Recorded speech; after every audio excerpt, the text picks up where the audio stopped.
तो नमस्कार, कैसे हैं आप लोग। एक बार फिर से आपका स्टडी विद निशु में बहुत बहुत स्वागत है। और मेरा नाम है निशु। आप लोग मेरे को फेसबुक पेज पे मेरे और यूट्यूब में जो मेरा यूट्यूब चैनल है स्टडी विद निशु, उसमें आप देख पा रहे होंगे। जैसे कि हम पिछले कुछ महीनों से आपके लिए इतिहास की कुछ श्रृंखलाएं, बाल विकास की कुछ श्रृंखलाएं लेके आ रहे हैं, और उसी क्रम में बढ़ते हुए ये जो श्रृंखलाएं हैं इतिहास की और बाल विकास की, वो चलेंगी। जो वर्ग एक का पेपर है, वर्ग दो का पेपर है सोशल साइंस, उसके लिए ये बहुत इम्पोर्टेंट है। और कोई भी अगर इतिहास का छात्र है जो टेट की तैयारी कर रहा है, नेट की तैयारी कर रहा है, उसके लिए भी ये कक्षाएं इतिहास की हैं वो बहुत महत्वपूर्ण हैं।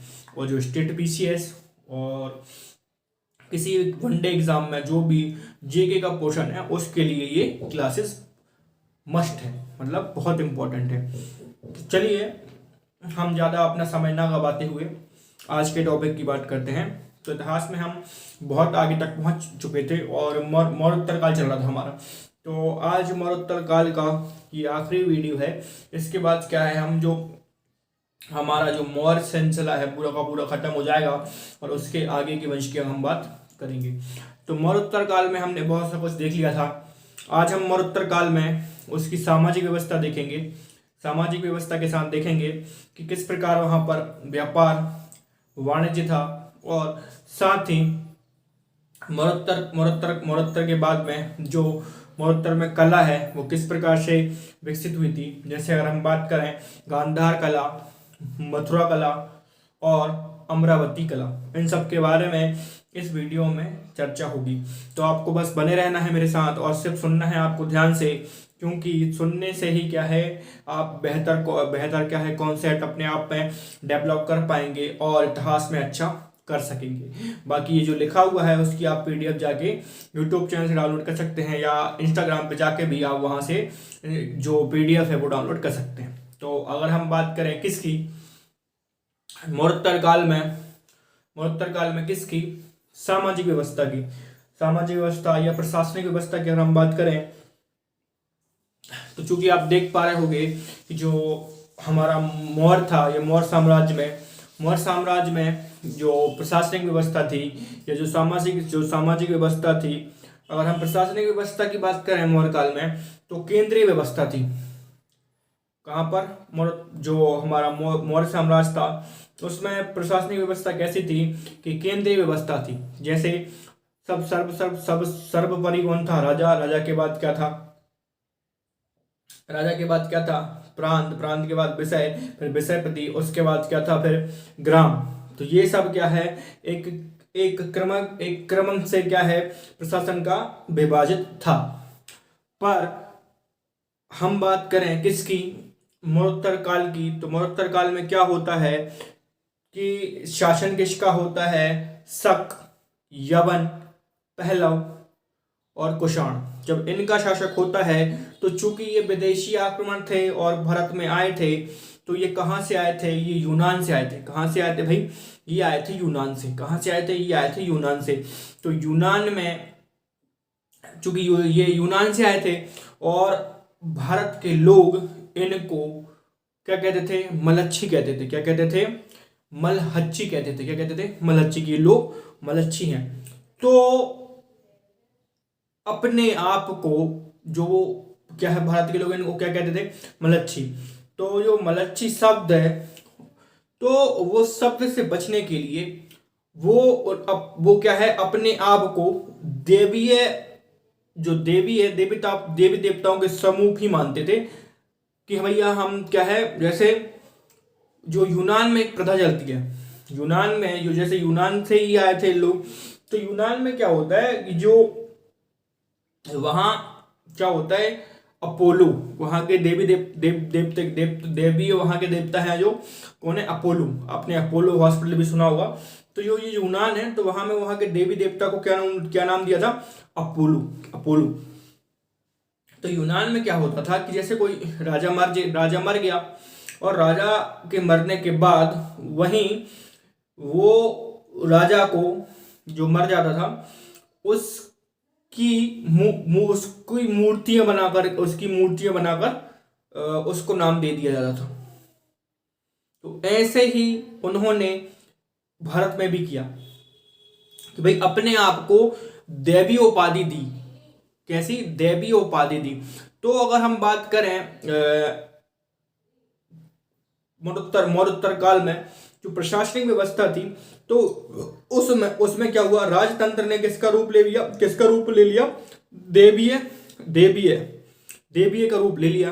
कि भैया क्या होगा कि क्या है, राजा अपने आप को देवीय जो देवीय है, तो देवी देवताओं के शायद उपाधि धारण कर लेगा कि भाई जैसे मतलब खुद को देवी देवता समझने लगेगा। समझ रहे हो? तो इस प्रकार का जो शासन है वो मौर्योत्तर काल में हुआ। जैसे अगर हम मानते हैं ना कि जैसे मोनार्की, जिसको हम बोलते हैं, क्या बोलते हैं? मोनार्की मतलब क्या होता है कि कोई शासन व्यवस्था नहीं, कोई केंद्रीय व्यवस्था नहीं, कोई स्टेट नहीं, कोई डिस्ट्रिक्ट नहीं, कोई स्थानीय शासन नहीं। सिर्फ जो शासन है, जो निर्णय है, वो कौन लेगा? सिर्फ एक व्यक्ति लेगा। तो मौर्योत्तर काल में भी ऐसा ही हुआ। इन लोगों ने जो भी राजा था वो क्या था, अपने आप को ही सर्वोपरि मानता था और उसका ही क्या है, सब निर्णय मानते थे। तो एक प्रकार से अगर हम कहें कि मौर्योत्तर काल में मोनार्की का शासन था, तो ये कई हद तक कहना ठीक रहेगा।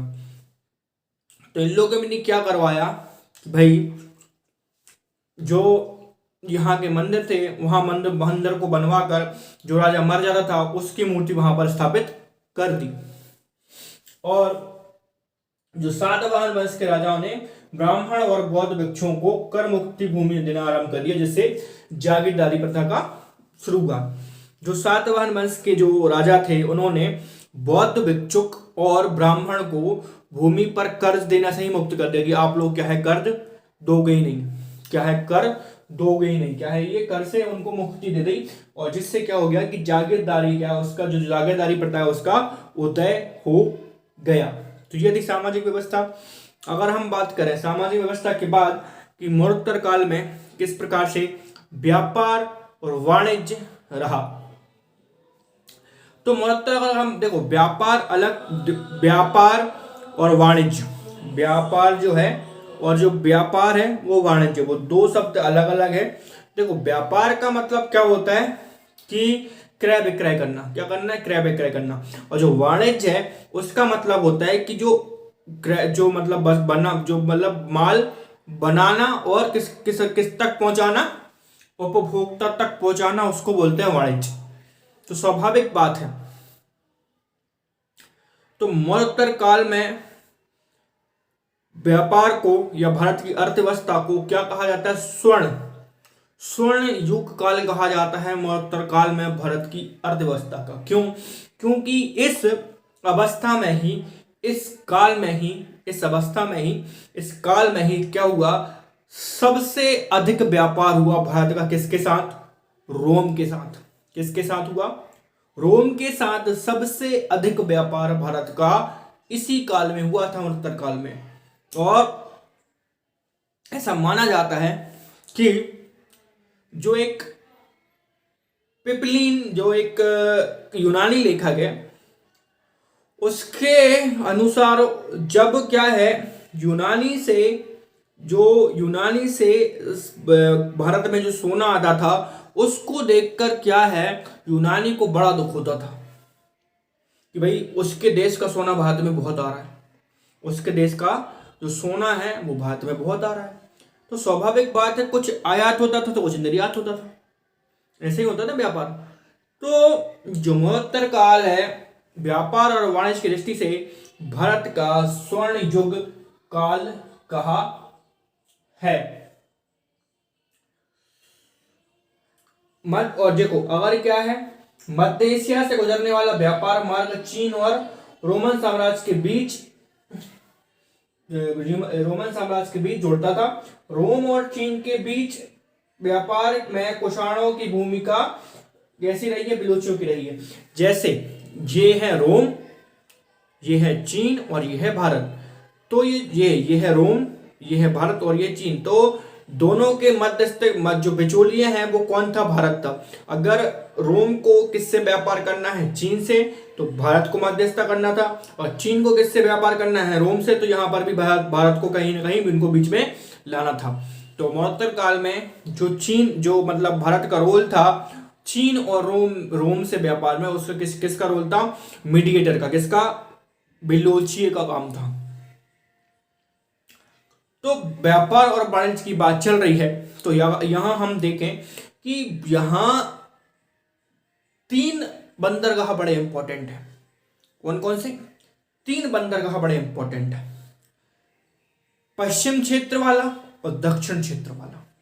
अगर हम बात करें कौन सी अगर हम बात करें, अगर बंदरगाहों की अगर हम बात करें, तो अगर हम बंदरगाहों की बात करते हैं तो बंदरगाहों में अगर हम बात करें, जो कि पहला इंपॉर्टेंट था कौन सा, बेरी गाजा, जिसको हम कहते थे बड़ोच। ये सबसे बड़ा प्रवेश द्वार था वहां पर वाणिज्य के लिए, कौन सा, बड़ोच जिसको कहते थे, और इसी को कहते हैं क्या, बेरी गाजा। पश्चिम एशिया का अधिकांश व्यापार इसी बंदरगाह से होता था, पश्चिम एरिया। जैसे अगर हम मान के चले कि ये क्या है, अगर हम मान के चले, इसको अगर हम साफ थोड़ा सा कर दें, कि अगर हम मान के चले कि ये जो भारत है, अगर ये मान के चले ये भारत है, तो ये जो पश्चिम वाला भाग होगा ना, ये पश्चिम वाला भाग, यहाँ जो सबसे ज्यादा व्यापार होता था वो बड़ोस से ही, जो बैरी गाजा व्यापार, वो बंदरगाह है, यहीं से होता था सर्वाधिक व्यापार, है ना। अगर हम बात करें फिर क्या है, दक्षिण बंदरगाह है, कि ये तो हो गया पश्चिम वाला। दक्षिण बंदरगाह में कावेरी पंतनम एक नगर था, और उस क्या है, एक नगर के नाम से बता था वो। तक्षशिला में विभिन्न दिशाओं से आने वाले माल के संग्रहालय जो था वो बड़ा प्रसिद्ध था। सर्वप्रथम रोमन साम्राज्य के साथ व्यापारिक संबंध दक्षिण के तमिल राज्यों में स्थापित किए। पतंजलि ने मथुरा में एक सटका जो है सटका जो है नाम के वस्त्र पाए जाने वाला प्रमुख उल्लेख किया है। सूती वस्त्र के अन्य केंद्र ओरियोर और एरिका मेडू थे। तो दक्षिण भारत में, ये जो यहाँ का दक्षिण भारत है, यहाँ पर क्या था, एरिका मेडू, ये दूसरा बंदरगाह था। पहला कौन सा बंदरगाह हो गया, पहला हो गया कौन सा, बैरी गाजा, जो कि जिसको हम बड़ोच कहते हैं, ये इंपॉर्टेंट था। और दक्षिण भारत में कौन सा है, एरिका मेडू। उसके अलावा भी कई छोटे छोटे बंदरगाह हैं जिससे भी आदान प्रदान होता रहता था। इस समय आयात निर्यात मुख्यतः बेरी गाजा और वेरिकेरियम बंदरगाह से होता था। जो वेरिकेरियम है ये भी बड़ा इंपॉर्टेंट है, बंदरगाह से होता था। इसके अलावा एरिका मेडू, ताम्रलिप्त, कावेरी पंतनम प्रमुख बंदरगाह थे। एरिका मेडू में खुदाई से एक रोमन बस्ती के अवशेष मिले हैं। तो एरिका मेडू में जो बंदरगाह है उससे खुदाई हुई थी, तो उससे क्या मिला है, हमें क्या मिला है कि एक रोमन बस्ती होने का अवशेष मिले हैं, जो व्यापारिक केंद्र से प्रसिद्ध थे।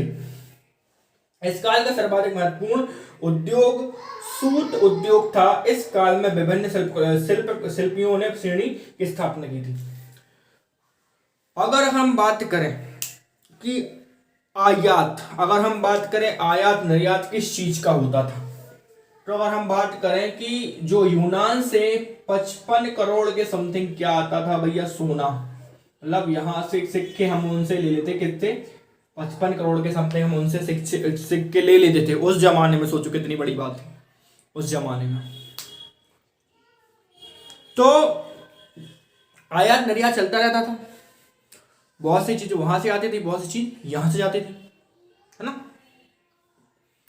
अगर हम बात करें अब किसकी, मौर्य कला की, किसकी, कि मरणोत्तर कला में कौन कौन सी कलाओं का विस्तार हुआ। मरणोत्तर कला में कौन कौन सी कलाओं का विस्तार हुआ, मरणोत्तर काल में कौन कौन सी कलाओं का विस्तार हुआ। अगर हम इसकी बात करें कि मरणोत्तर कला में कौन कौन सी कलाओं का विस्तार हुआ, वो हम देख लेते हैं कि वहां पर कौन कौन सी कलाओं का विस्तार हुआ।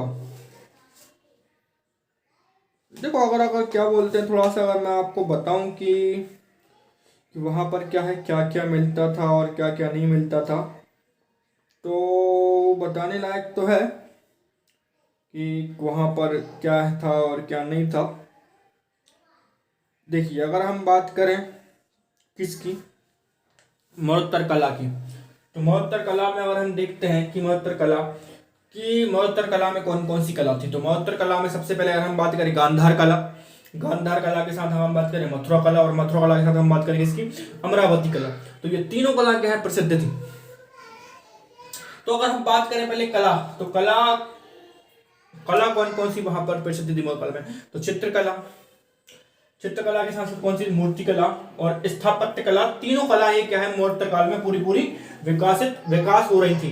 देखो मूर्ति कला तो पहले ही बन चुकी थी भारत में सिंधु काल सभ्यता में, बट उनका जो मतलब विकास था वो सबसे अधिक कब हुआ, मरणोत्तर काल में उसका सर्वाधिक विकास हुआ। बुद्ध की मूर्तियों का सर्वाधिक निर्माण गांधार कला के अंतर्गत हुआ। जो महात्मा बुद्ध की मूर्ति है वो सबसे ज्यादा कहा, मतलब जो जिसके मतलब जो भगवान बुद्ध की मूर्ति है वो गांधार कला से सबसे ज्यादा निर्मित की गई है। गांधार शैली के अंतर्गत निर्मित बुद्ध की मूर्तियों का प्रमुख यूनानी देवता अपोलो से मिलता है। इस शैली में मानव का वास्तविक चित्रण हुआ है। देखो, जो गांधार शैली के अंतर्गत निर्मित जो मूर्तियां हैं और बुद्ध को जो मतलब जो बुद्ध की मूर्ति बुद्ध की मूर्तियां गांधार शैली से बनाई हैं, उसका प्रमुख जो शेप है वो जो उनके यूनानी देवता थे उनसे मतलब लिया गया है। और अगर हम बात करें मथुरा शैली में, तो मथुरा शैली का निर्माण लाल पत्थर से किया गया है ना। अब हम बात करते हैं गांधार कला की। तो गांधार कला की अगर हम बात करें तो गांधार कला जिसे कि हम क्या कहते हैं, जिसे इंडो ग्रीक शैली भी कहते हैं, जिसे क्या कहते हैं, इंडो ग्रीक शैली भी कहते हैं, है ना। प्रथम शताब्दी के मध्य इसका भारत में विकसित हुआ, प्रथम शताब्दी के अंतर्गत इसका भारत में विकसित हुआ। बुद्ध की सर्वाधिक मूर्तियों का निर्माण गांधार कला में होता है या मिलता है। इन मूर्तियों के सर्वाधिक मूर्तियां मैत्रेय बुद्ध की हैं, मैत्रेय बुद्ध की है, ठीक है। इस मूर्ति कला की शैली के अंतर्गत मूर्तियों में शरीर की आकृति को सर्वस्त्र यथार्थ पारदर्शी देखने का प्रयत्न किया है। यहाँ की मूर्ति में बुद्ध का प्रमुख यूनानी देवता अपोलो से मिलता है। गांधार कला में प्रभामंडल की रचना है। मूर्तियां विशेषकर काले अथवा स्लेटी रंग के पत्थरों से निर्मित हैं। बुद्ध को पद्मासन की स्थिति में दर्शाया गया है। बुद्ध की मूर्तियां केश काया से अलंकृत हैं। गांधार मूर्तिकला शैली की सबसे उत्कृष्ट मूर्ति वह है जिसमें बुद्ध को योगी के रूप में बैठे हुए दर्शाया गया है। तो अगर हम बात करें इस कला में, कौन सी, गांधार कला में, तो गांधार कला में जो मूर्तियां बनी हैं, तो गांधार कला में सिर्फ किसकी मूर्ति बनी है, महात्मा बुद्ध की। किसकी मूर्तियां बनी हैं, जो गांधार शैली है उसमें सिर्फ किसकी मूर्तियां बनी है, भगवान बुद्ध की मूर्ति बनी है। और जो मूर्तियां भी बनी है वो कैसी बनी है कि जो महात्मा बुद्ध को एक योगी के रूप में दर्शाया है। किसके रूप में दर्शाया है, एक योगी के रूप में दर्शाया है। और योगी के रूप में दर्शाया है मतलब वो पद्मासन में बैठे हैं, है ना। योगी कैसा बैठता है, पद्मासन में बैठता है, और पद्मासन बैठता है और उनके जो केश हैं वो बहुत बड़े बड़े हैं, है ना, केश बड़े बड़े हैं।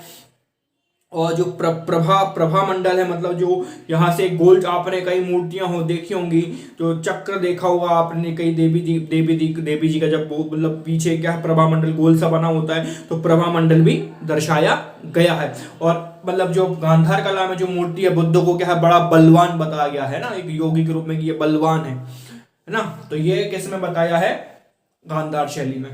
और गांधार शैली में सिर्फ बौद्ध की ही मूर्तियां मिली हैं। और हम मथुरा शैली की अगर हम बात करें, किसकी, मथुरा शैली की, तो मथुरा शैली के अंतर्गत इस काल का, है ना, तो इस काल का क्या है, इस काल में जो इस काल में तीनों धर्म की मूर्तियां मिली है। यहाँ गांधार कला में आपको सिर्फ बौद्ध धर्म की ही क्या है, बुद्ध की ही क्या मूर्ति देखने को मिलती है। बाकी कोई अन्य भगवानों की मूर्ति या किसी अन्य धर्म की मूर्ति वहां पर आपको देखने को नहीं मिलती है। बट अगर हम बात करते हैं किसकी, अगर हम बात करते हैं मथुरा की, तो मथुरा में क्या है, आपको मथुरा में आपको क्या मिल जाएगा, तीनों धर्म की मूर्तियां मिल जाएगी, जैन धर्म की, हिंदू धर्म की और बौद्ध धर्म की मथुरा कला में आपको मिल जाएगी। तो जो मथुरा कला है ना, मथुरा कला में भगवान बुद्ध को कैसे दर्शाया, तो मथुरा कला में भगवान बुद्ध को एक ऐसे मतलब भगवान के रूप में दर्शाया गया है जो कि क्या है, एक हाथ ऐसे करे हैं और दाहिने कंधे पर उनके एक शॉल है, और यहाँ पर क्या है, जो प्रभा मंडल है वो नहीं है, और यहाँ पर क्या है, केश बड़े नहीं है, दाढ़ी उनकी नहीं है, और एक ऐसे दर्शाया गया है कि वो किसी को आशीर्वाद दे रहे हों, ऐसा ऐसा दर्शाया कि वो किसी को आशीर्वाद दे रहे हों। अगर हम वही बात करें तो यहाँ पर जैन धर्म की भी मूर्तियां मिलती हैं, है ना। इस काल का विकास भी कुषाण काल में हुआ था। इसमें बलुआ पत्थर का प्रयोग किया था, किसमें, मथुरा कला में। जो मथुरा कला में वो मूर्ति कला, वो जो कला था उसमें कौन सा पत्थर हुआ था, बलुआ पत्थर। और जो गांधार में है, वो गांधार में कौन सा हुआ था, गांधार में काला पत्थर यूज हुआ था। इसमें कौन सा, बलुआ पत्थर का प्रयोग था। कंकी टीला मथुरा का सबसे प्रमुख स्थल है, जहां से कई जैन मूर्तियां प्राप्त होती है ना, जैन मूर्तियां भी प्राप्त है, मैंने बताया था आपको। ब्राह्मण धर्म में संबंधित मूर्तियां विष्णु लक्ष्मी सूर्य, कौन सी, विष्णु लक्ष्मी सूर्य और बलराम उल्लेखनीय है। दुर्गा का अंकित महिषासुर मर्दिनी के रूप में किया है। कुषाण काल के चतुर्मुखी लिंग का भी निर्माण होने लगा ना। मथुरा से यक्ष और यक्षिणी की मूर्तियां भी प्राप्त है ना, उत्तरी धर्म की यहाँ से मूर्तियां प्राप्त है। ये टोटली भारतीय शैली है, कौन सी, मथुरा कला। और अगर हम बात करें गांधार शैली, तो ये एक यूनानी शैली है, क्योंकि यहाँ यूनान से जो वहां पर देवता था कौन, अपोलो, वहां से ही क्या है, वहां से ही क्या है, इसका स्ट्रक्चर लिया गया और फिर यहाँ पर उसको पुरोहित किया गया। तो जो मथुरा कला है वो भारतीय कला है, और जो गांधार कला है वो कौन सी, यूनानी कला है। अगर हम बात करें अमरावती कला, तो इस शैली की जो प्रतिमाएं हैं वो दक्षिण भारत में कृष्ण और गोदावरी के साथ अमरावती नामक स्थान पर हुआ था। किसके साथ, इस शैली का जो प्रतिमाओं का विकास है दक्षिण भारत में कृष्णा और गोदावरी नदी के साथ अमरावती नामक स्थान पर हुआ था। कहां पर, कृष्णा और गोदावरी के नदियों के साथ अमरावती नामक स्थान पर हुआ था, जिसको इक्ष्वाकु राजवंश का शिक्षण प्राप्त था। सफेद संगमरमर से बनने वाली इस शैली की प्रतिमाओं में शारीरिक सौंदर्य, मानव भावना की अभिव्यक्ति आदि उल्लेखनीय है। अगर हम बात करें कि इस काल में बौद्धिक की जो मतलब इस काल में मूर्तियां कैसी थी, तो इस काल में अगर हम मूर्तियों को देखें तो क्या है, अगर हम देखें गांधार कला में सिंगल मूर्ति, मथुरा कला में सिंगल मूर्ति, लेकिन अब जैसे ही आप अमरावती पहुंचोगे ना, अमरावती मूर्ति कला में पहुंचोगे तो यहाँ मूर्ति की संख्या हो जाएगी डबल। मतलब एकल मूर्ति आपको नहीं दिखेगी, कैसे, एकल मूर्ति आपको नहीं दिखेगी, आपको क्या है, डबल मूर्ति दिखेगी। मतलब कि दो मूर्ति आपको दिखेंगी, एक मूर्ति वहां पर नजर नहीं आएगी। और इसके संबंध में चर्चा है कि ये जो मतलब अमरावती कला में जो मूर्ति थी, वो जो महात्मा बुद्ध हैं उनके पूर्व जन्म की कहानी, जिनको हम कहते हैं जातक, उससे संबंधित मूर्तियों का निर्माण किसमें हुआ, अमरावती कला में हुआ था। किसमें हुआ था, अमरावती जो मूर्ति कला है उसमें महात्मा बुद्ध के पुनर्जन्म की जो कहानियां हैं, जिसको ही हम जातक कहते थे, तो उन्हीं जिसको हम जातक कहते थे उन्हीं के संबंध में ये मूर्तियों का निर्माण किया गया था।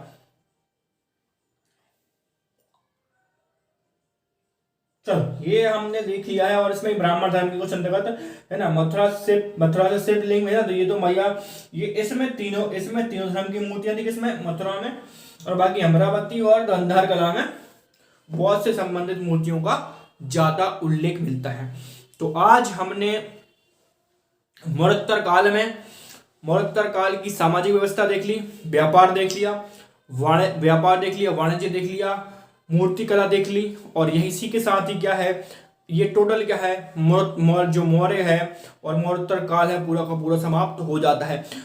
उसके बाद हम पढ़ेंगे एक नया शासन और नए वंश की ओर आगे बढ़ जाएंगे, है ना। अगर कोई चीज़ समझ में ना आए तो कमेंट कर सकते हो फेसबुक पे, और यूट्यूब चैनल पे भी आप उस पर कमेंट कर सकते हो, और जो चीज़ जहाँ चीज़ जिसकी छूट जाती है वो बाकायदा से क्या है, कमेंट कर सकता है, और वो उसका जवाब पूरा उसको मिलेगा। ठीक है, तब तक के लिए देखते रहिए स्टडी विद निशु, और जो फेसबुक पेज है उसको फॉलो करिए, और जो चैनल है यूट्यूब का उसको सब्सक्राइब करिए। जय हिंद।